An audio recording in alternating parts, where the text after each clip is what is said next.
9 days before the first official college football playoff rankings are released, we're here to tell you who's in today. Vilma, what do you got? I got Bama being the best team in the country, but wait a minute. Clemson, LSU both making statements saying they are ready for the challenge. Mac, what do you have? Well, Michigan's been playing great defense. In fact, championship defense under Don Brown, defensive coordinator, but they haven't had a quarterback. Shea Patterson comes along. He's taking care of the ball. He's throwing the ball off play action, but he's also making plays with his feet. So look out for Michigan. Heather? Coach, as good as Michigan is, Ohio State's loss opened the door for more debate. Bill was trying to write off the Big 12 last week. Hold on a minute, my friend. Oklahoma can get back in this discussion, and maybe even Texas, too. And we're going to have that debate. How about this? Wazoo, Iowa, Kentucky, Virginia, Northwestern, yes. They're all going to have a say in this thing before it's all said and done. Who's in Championship Drive? It all starts right now. Welcome to Championship Drive. Who's in? Presented by Northwestern Mutual. The day really shaped up yesterday. How about the top four performances of the weekend? Vilma, LSU refuses to get trapped up. I love it. LSU's defense coming alive. Grant Delpit, 2 interceptions, a sack. They were able to run the ball. They were able to defend the ball. They are legit. I can't wait to see them in 2 weeks versus Alabama. Yeah, at home, Michigan coach looked really good against Michigan State. Yeah, Michigan's so much better than they were in the opener against Notre Dame because now they've gone back to a Jim Harbaugh offense. They can run the ball. They can be physical. They are so good on defense under Don Brown, defensive coordinator, but Shea Patterson's been the difference. Heather, the big one in the ACC ended up being a dud because Clemson's awesome. This was the one game Clemson could not afford to lose because it was against an Atlantic Division opponent, and they beat them so soundly. It just goes to show the gap that still exists in that conference between Clemson and everybody else. Speaking of being beaten soundly, it was Ohio State that got beaten soundly by Purdue. Thought maybe Purdue might be able to give him a game, and Ross State might even be able to win, but blow them out? I don't think anybody thought that, and that is exactly what happened last night with DJ Knox and company, David Blau getting the W. Hello, everybody. I'm Chris Cotter, Heather Dinich, Mac Brown, Jonathan Vilma here. Who's in? We're going to hopefully try and figure that all out before this show is over. I'm going to start with Ohio State.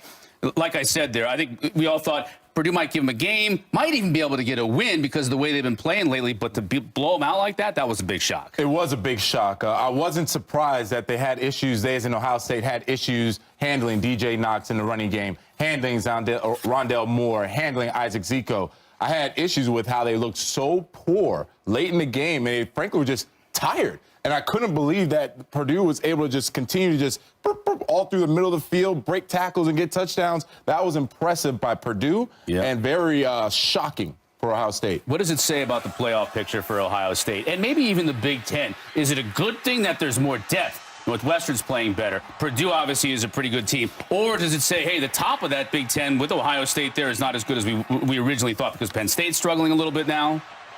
The Ohio States, the Clemsons, the Alabamas catch everybody's best shot. You cannot walk into a stadium, especially on the road, and not be ready to play because you're going to get beat. Ohio State is talented. They're very well coached. This will get their attention as it has in the past. If they go back and win out, I still think we're talking about playoff for Ohio State. I agree. I don't necessarily think you agree, but I agree. A one-loss team in Ohio State can still be able to make the playoff. Yes, absolutely. But they can't play like that and still win out. Guys, they've given up so many big plays, more than they did last year already, plays over 25 yards. They were in the red zone 5 times yesterday, and they came away with, 2 field goals? They can't run it. And remember that last year, when they got beat so soundly by Iowa, the selection committee could not get over that. Now, granted, they finished with 2 losses last year, but the committee pays attention to how you look in a loss, not just that you lost, just like when Penn State lost to Michigan a couple of years ago and got beat so soundly. And let me say, sometimes as a coach, it takes something like this that's very drastic to get you to make changes. I promise you, Urban Meyer this morning is talking about that running game. Yep. What's wrong with this running game? We're not. Got 2 weeks to fix it. They got 2 weeks to fix it, and they're talking about that defense. Greg Schiano's a great defensive coordinator. Ryan Day's a great offensive coordinator.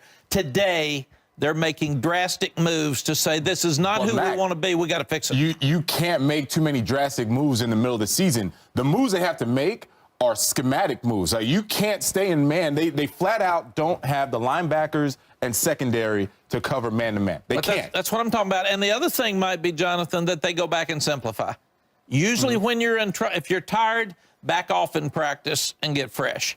If you're got too many mistakes, you're losing man coverage, they had some huge gaps up inside. Right. Simplify. Go back and do what you're doing really well and do it full speed. They have opportunities. Michigan State, Michigan, Big Ten championship game potentially down the road with an Iowa or somebody else. They've got opportunities. Alabama continues to make the most of their opportunities. They haven't really been tested. So, JV, when you look at what they're doing, they're just housing everybody. Obviously, a big test with LSU in a couple of weeks. But who's the biggest challenger for Alabama right now? Because they just seem so far and above everybody else. Clemson is the biggest challenge. They are. And I'm assuming that Alabama makes it to the playoffs. I'm assuming that Clemson makes it as well. Clemson made a statement yesterday, one with their quarterback and Trevor Lawrence. He was completing NFL-type throws outside the numbers all day long. And then when you try to defend that, he went over the top for touchdowns. They have a running game. We know that. 300 yards, 400-plus yards if they want to. And then the best defensive line in the country. Again, the best defensive line in the country. And what does Alabama like to do? Pass the ball. So you put the best D-line against Alabama's O-line, you put pressure on Tua, and they have a real opportunity to win that game. But here's the thing about Alabama. They have not been tested, just like Georgia was not tested until they ran into LSU, right? So to me, yes, Alabama's far and away number one, but Tua hasn't even played in the fourth quarter. What does he look like against that LSU defense in the fourth quarter when he's got to go the distance and win the game? Now, to me, it's him and everybody else for the Heisman right now. But I think you can't take out Kyler Murray. Well, look. He's so like electric. I said, Tua hasn't played in the fourth quarter. That's another discussion. You might have a Heisman moment in 2 weeks down at Death Valley. Before we go to Heisman moments, the thing I think that could set Alabama back is if Tua got hurt. Jalen's not playing a lot, and Alabama has completely changed their personality on offense. They are not running the ball like they have in the past. So if Jalen Hurts hasn't played much as a backup quarterback, Tua has to come out. They're so into Tua, and they believe in Tua, and he's made things so easy for them.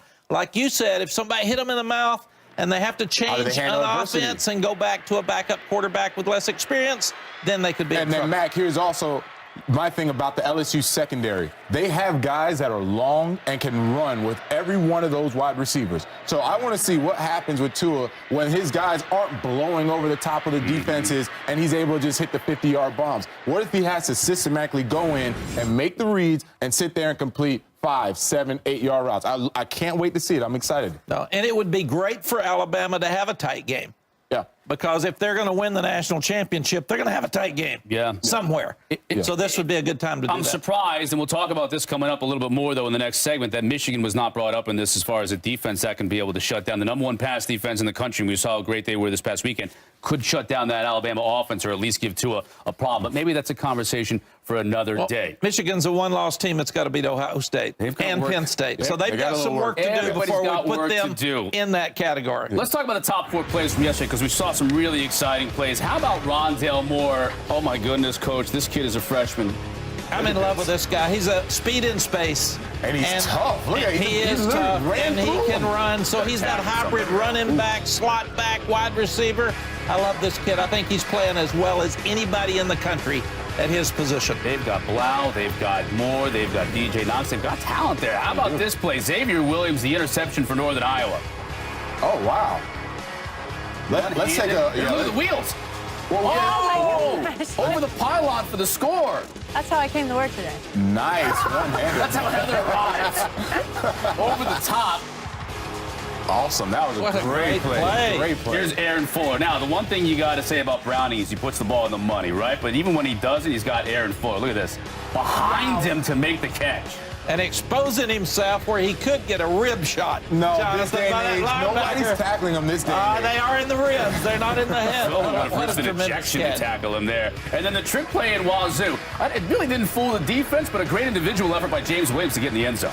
I think it fooled the defense because they thought they were going to tackle him, and they said, what is this about? He just handed it off. It's not a trick play. The trick was he broke about 8 tackles, Jonathan. It was so... I can't discredit what he did, but look at how bad that tackling Just was making for Oregon. Vilma That's when you It knew really you thought cringed. Oregon was flat and probably not going to win the game. This is going to make you cringe, too, right here. Michigan State. It's great for the rivalry. These two don't like each other, and they clearly did not before their game in East Lansing yesterday. We'll talk about that. And who's in? That's the name of the show, and that's what we're going to tell you when we come back. LSU Michigan seems to be a point of contention, so we'll discuss on the other side. Everyone's got a lot of work to do. We got work. Think they partied in Pullman and West Lafayette last night? Holy smokes. Let's take a look at this week's rankings. Mayhem brought to you by All-State Buckeyes. Stunned by Purdue. Clearly, this loss is going to open up the door to a lot of one-loss contenders out there to get back into the playoff mix. Well, the name of the show is Who's In, so it's time for us to tell you who we think is in if the season were to end right now. JV, I'm going to start with you. Let's see what you got. All right, we're going to go with my top 6. That's an obvious. We won't mess with that. Alabama, number 1. After watching Clemson yesterday, obvious. Number 2, we'll leave that there. And then Notre Dame, obvious as well. I like them, so we won't discuss this. LSU at number 4. I like LSU more than Michigan right now because LSU has 4 wins over top 25 teams. Their defenses look good. Burrow has been efficient. I like what they're doing. Their brand of football is really good. And frankly, we could see this matchup twice. I would enjoy that. I would enjoy that. Then I have Michigan 5 and then Texas 6. Begrudgingly, I had to put Michigan 5. I couldn't figure out who to take in place of Michigan, but I really like that defense. And what do you think of LSU Alabama? You're talking about that in a couple of weeks. Yes. You thought it might be twice. So we're going to see this that play must out think 2 weeks from LSU now. wins. Well, we're going to see this play out 2 weeks from now. If LSU were to win that game, they're out. They're going to be out. They're going to be in because I don't see an Alabama, one-loss Alabama over Michigan. And why did you pick LSU over Michigan? LSU has 4 wins over top 25 teams. If I were to go defense for defense, I like LSU's defense better, even though Michigan has the number 1 defense. I was We going go to say. quarterback for quarterback, I would take Michigan. But if I'm going with the athletes, I want LSU. You I'll did take just that. say something really interesting. If LSU beats Alabama at LSU in They're 2 out. weeks, Alabama's completely out of your top 4. They move back behind to Michigan. Michigan goes at 4. Alabama goes to 5 They or have 6. to. They have to. You have an undefeated. Yeah, but they have a 1 loss and they have Then a you 1 have loss. Oh, whoa, wait a minute. 5. That would be 5 wins over top 25 No, I'm teams. not saying take LSU out. I'm saying put Oh. Alabama in over Michigan. Why Yes, Alabama? because Michigan's resume would be better than Alabama's. Michigan's resume would be yes. The only time Alabama's played anybody of If would be Oh, LSU in 2 weeks. well, they had Texas A&M. Yep. And then it would be LSU, and they lose. They go 1-1 to top 25s. Give me a break. That's easy. if we're all being No-brainer. completely honest here, Yes. LSU has already played a better schedule Yeah, and resume exactly. than Alabama. If we were just ranking these teams based on what they've done so far Yes. against who they played, LSU should be number 1. But Rich. Alabama playing LSU, if they beat LSU, will really help their resume. Oh, there's no For question sure. about it. That's the big win that they've Right. been Yes. kind of waiting for. How about yours? A little bit different than this one? Well, we talk about this. I'm with Jonathan. I go the same top 3. Yes. And you start looking at Clemson and Notre Dame. They've got to play Florida State, who is getting a little bit better. So Stop that's it. I know, but you're Stop. from You're a Miami guy. From a Miami guy, Oh. yes. Yes, but I thought right now I would pick Michigan over LSU simply because of Shea Patterson. They both have great defenses. They both have good running games. They both have good quarterbacks offensive that are lines. similar. Burrow is similar to Patterson in the fact that he doesn't beat himself. He doesn't beat the team. Yesterday, he threw an interception that could have been critical against Mississippi State. He's less than a 50% passer against the better teams. Right now, Shea Patterson Okay, is Mac. hot. Well, let me ask you He this. is hot. All right, let me ask you this. If LSU were to play Michigan right now, who would win? I think Michigan. That's why I Michigan would That's be- why I put them fourth. No, Why would I not put them there? no, wait a minute. And Wait, they wait, would wait. play there because Shea Patterson with Higdon has a really good running game. Patterson's become a factor as a runner, much more than Burrow. He has, you're right. And he's throwing the ball downfield. And they've already had the best defense in the country under Don Brown at Michigan, so they're forcing turnovers. Okay, wait, and nobody's running the ball, so it would force Burrow, who hasn't been a very good passer, to make plays I against a great 100% Michigan disagree defense. with you right now, Mac. It also doesn't help that Burrow has been sacked at least 16 times. Thank Go you. ahead. Thank you. This is why I disagree with you. You have the stats. Statistically, they are the number 1 defense. And I love watching their defense, and they have good players. But when you go athlete for athlete from their O-line and D-line against their O-line and D-line, it's not even close. I disagree. It's Okay. The I disagree. LSU's offensive line. Hold on. Michigan's offensive line is getting better each week. But if you've got a quarterback that can make plays with his feet and get on the corner and help the offensive line. We saw what happened when Michigan relied solely on Shea Patterson. When they played Notre Dame and Shea Patterson was the focal point, it was abysmal. They also Gentlemen. almost came back on the road against a team when they were absolutely out of Notre Dame You didn't have the guys best are quarterback at missing the the time. only problem with this bracket. What? Why is Oklahoma there and not Texas? Well, Who And it's won that Max game? bracket, too. Oh, wow. Wait, I didn't. Wait, what? Oh, we have to skip Oh, over it. yes, here it is. This Wait, is we how go- it's supposed we go to be. back to Okay. We're going to go back to that. Now we're getting back to it. I think we see All right. Texas and Oklahoma in the Big 12 championship game, and the winner, if they both win out, Yep. would be in the Still, we're playoff. talking about But today. we're not there yet. Yeah, We are not there we're yet. not there yet. And Heather, you like LSU over Michigan, so you're kind of breaking the tie with I do. this. I'm with Vilma on this one for all the reasons that he's already stated, namely also because the strength of record is outstanding right now. It should also be said that Ohio State deserves to be nowhere near breathing distance of this bracket right now. I think we can all agree on that. But Texas, to me, and I'll be honest, I flipped this because I was thinking Oklahoma too, because I agree with you. At the end of the day, best case scenario for the Big 12 is a rematch with Oklahoma avenging that loss for the selection committee to see. But as of right now, I think you've got to stick with the Longhorns because of the head-to-head. The head-to-head. And because Oklahoma's strength of schedule is not good. No, but I look at the quarterback situation. Sam Ellinger, who I love. But, Mac, Great you friend. can't, no, wait. You If you'll cannot let me take away finish, the please. head-to-head. You If you'll- can't take. I I didn't- lived this. I lived this my Okay. freshman year when we beat Florida State. Excuse and Florida me. State somehow found their way into the championship game, and we didn't. So you're touching a very sore subject. If you let me I'm finish, telling you right, it's a very sore subject to me. In a way, we beat Oklahoma head-to-head, and they kicked us out of the championship Oh, game. So, yes, see? I understand. You didn't let me finish. Okay. If Texas, Yes. if Sam's shoulder gets well, if Texas can win at Texas Tech, if they can beat West Virginia at home, which is tough because Texas isn't there yet. They're better.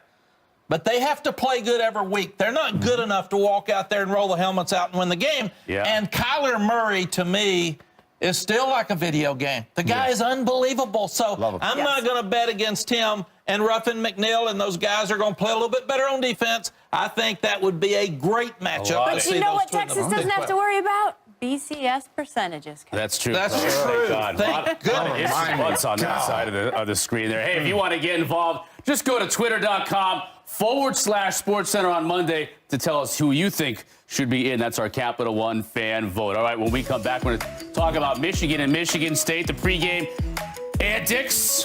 Devin Bush, I've had enough. I'm going to go stomp on Where's that. our helmets? We got to put our helmets on. Oh, man, that was brutal, right? Giant. DirecTV, more for your college football thing. Pre-game fireworks before Michigan and Michigan State. Spartans walking in a line in the midfield. They brushed past Devin Bush. He didn't like it. Stomped out the Spartans logo at midfield. Both coaches on what went down before the game afterward.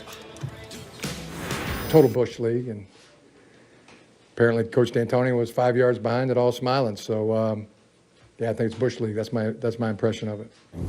I was curious if you had any That's reaction to BS. that. I'm sorry? You heard me. That's BS. Bush League.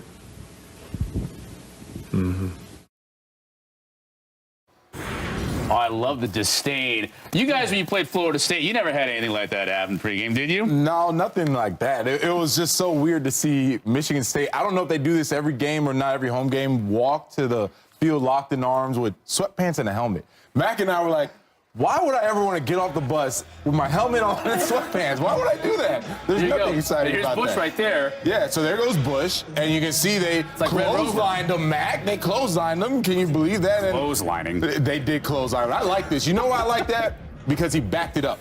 He backed it up. The defense backed it up. I guess, but 94 total yards. vandalism's never the answer. Really? That's where we're going now, Connor. We're going to clotheslining and vandalism. Well, number one, I'm shocked he was out there by himself. There weren't a lot of other players around him. It's okay. And if there had been other players around him, we would have had melee. Yeah, well, he can clearly handle himself, he- Mac. I think everybody backed off when old Devin said, I'm going to step on the logo. That's a no-no in college football. I know. Yeah, To that's Vilma's true. point, though, Michigan did back it up on that defense. That is for sure. Bottom four plays. NC State on the road taking on Clemson. It was bad enough for NC State. They're down 34. Yeah. Chris Ingram going to get called for taunting. You're down 34. What is he doing? Come on. Wait. What is he doing? Just frustration. and You can't hear what he said. got all over him. Come I'm on glad you just take him to the Grow bench. up. Can't hear what he said. Mo Neal just trumped the Bam. official. He didn't see him. now. The official's got to wrap up. He just didn't do a good job tackling. He was too high. Bam. Better position. Move your feet. Wrap up. See, I thought just North Carolina was in the bottom four. Oh, good call. LSU at home against Mississippi State pregame. These strength coaches, I love it. No, you don't love that, Chris. You know what? That reminded me of you in the gym. Did you do something like that to the weights? This guy, the Oregon strength coach, Jake Riedel. I hope I'm pronouncing that right, Jake. Otherwise, he's going to come looking after me. He will remember it. Yep, CFL. Look at Gary Peters here this taunting. is the best. Gary Wait for Peters it. is taunting the Wait for it.